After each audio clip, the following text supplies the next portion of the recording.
Hello, hello, madlang people!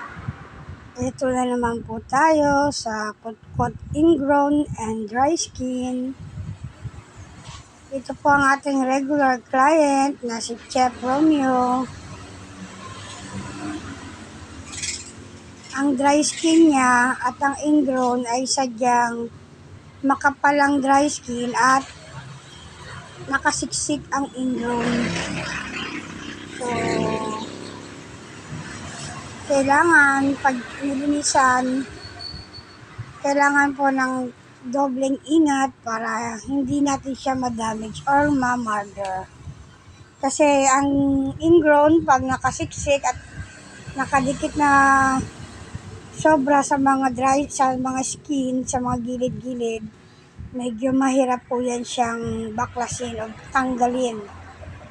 Kasi kung hihilahin mo naman, minsan nangyayari nasusugat din si client.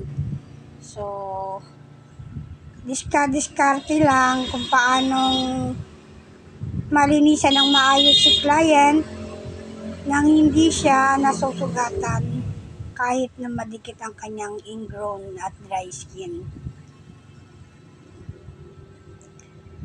Habang kami ni Chef ay naglilinisan, ay marami rin kami mga napagkukwentuhan kung ano-anong bagay sa buhay-buhay. Kaya ang aking client ay hindi rin naiinip habang kami ay naglilinisan ng kanyang kuko.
Ang tigas ng gilid.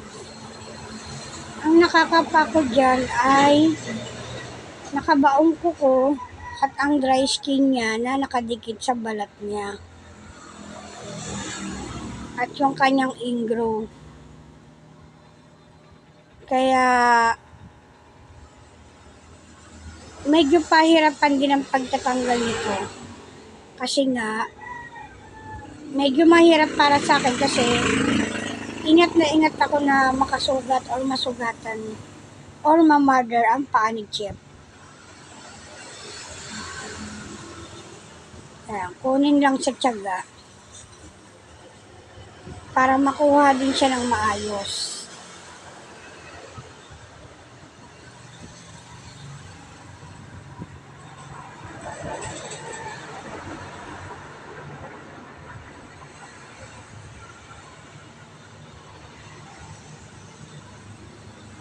Medyo kasi yung pang-pusher, kung hindi ka mag-iingat, talagang makakasugat din ang pusher na pangtanggal na yan dahil matalim ang mga ano yan, matalim ang mga blade. Yun. Ramdam ko yung tigas ng ni Chef. Tigas ng kuko niya sa gilid. Yung ingrown niya. Yung tapos nakadikit yung niya sa dry skin.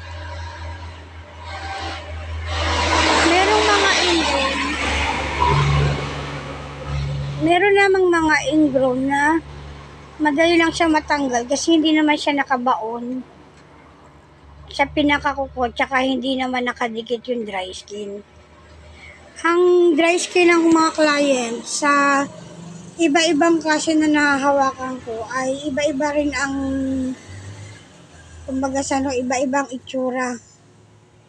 Merong madaling matanggal, merong mahirap, meron pa akong nahawakan na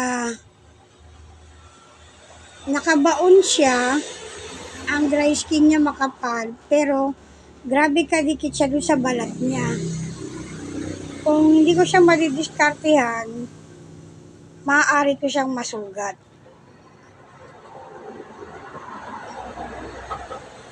Pero dahil maingat naman tayo, hindi rin naman natin basta-basta nasusugat si client. Kung talagang sobra ng dikit at sobra ng minsan talagang hindi maiwasan, nagkakaroon ng konting sugat din si client. Pero hanggat kaya mo naman na ingatan mo na lang kasi nga, syempre masakit talaga masugatan. Baka madala si client, hindi na bumalik. Ayan, ganyan po ako magtanggal ng dry skin at ingrown. Para akong yung mabagal, yung pagong. Para akong pagong kumilos. Inaabot na siyam-siyam. Pero kasi nga, mas malaki naman yung chance na hindi natin masugat si client. Lahat ng diskarte sa paglilinis ay iisipin natin para lang, ayan katulad niya Katulad nun, kung hihilahin ko yon gamit ang nipper, pag hila ko, nakadikit siya masyado sa balat, masusugat lang si client. Kaya inunti-unti ko na lang siyang inipper hanggang sa maglipis yung mga gilid niya.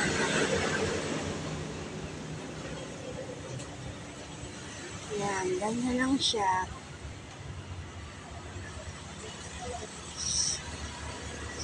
Si Chef ay maraming beses ko na rin siyang nalinisan at hindi rin siya basta pumupunta sa ibang manicurista dahil sabi niya nga hindi lahat ay maingat.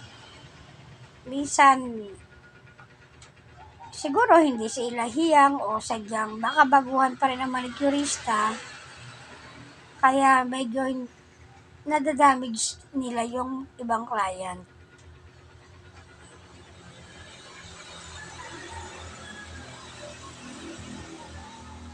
Iba-ibang klase ng kuko, iba-ibang klase ng tubo ng dry skin na nakikita ko sa paa ng mga kliyente. Ang importante, yung tiyaga mo at dedikasyon mo sa trabaho nandoon. Kasi kung ikaw mismo naiinis ka dahil ganun kadikit o ganun kahirap baklasin yung ingrown na yan o dry skin, siyempre, wag mo na lang gawin. Mas mahirap naman na ginagawa mo tapos naiirita ka o naiinit ka. So, itong trabaho na to ang tagal ko siyang inayawan. Hindi ko siya gustong gawin dahil parang naiinip ako. Pero, dahil matyaga naman ako, na-enjoy ko na rin naman siya. Nawala na yung inip.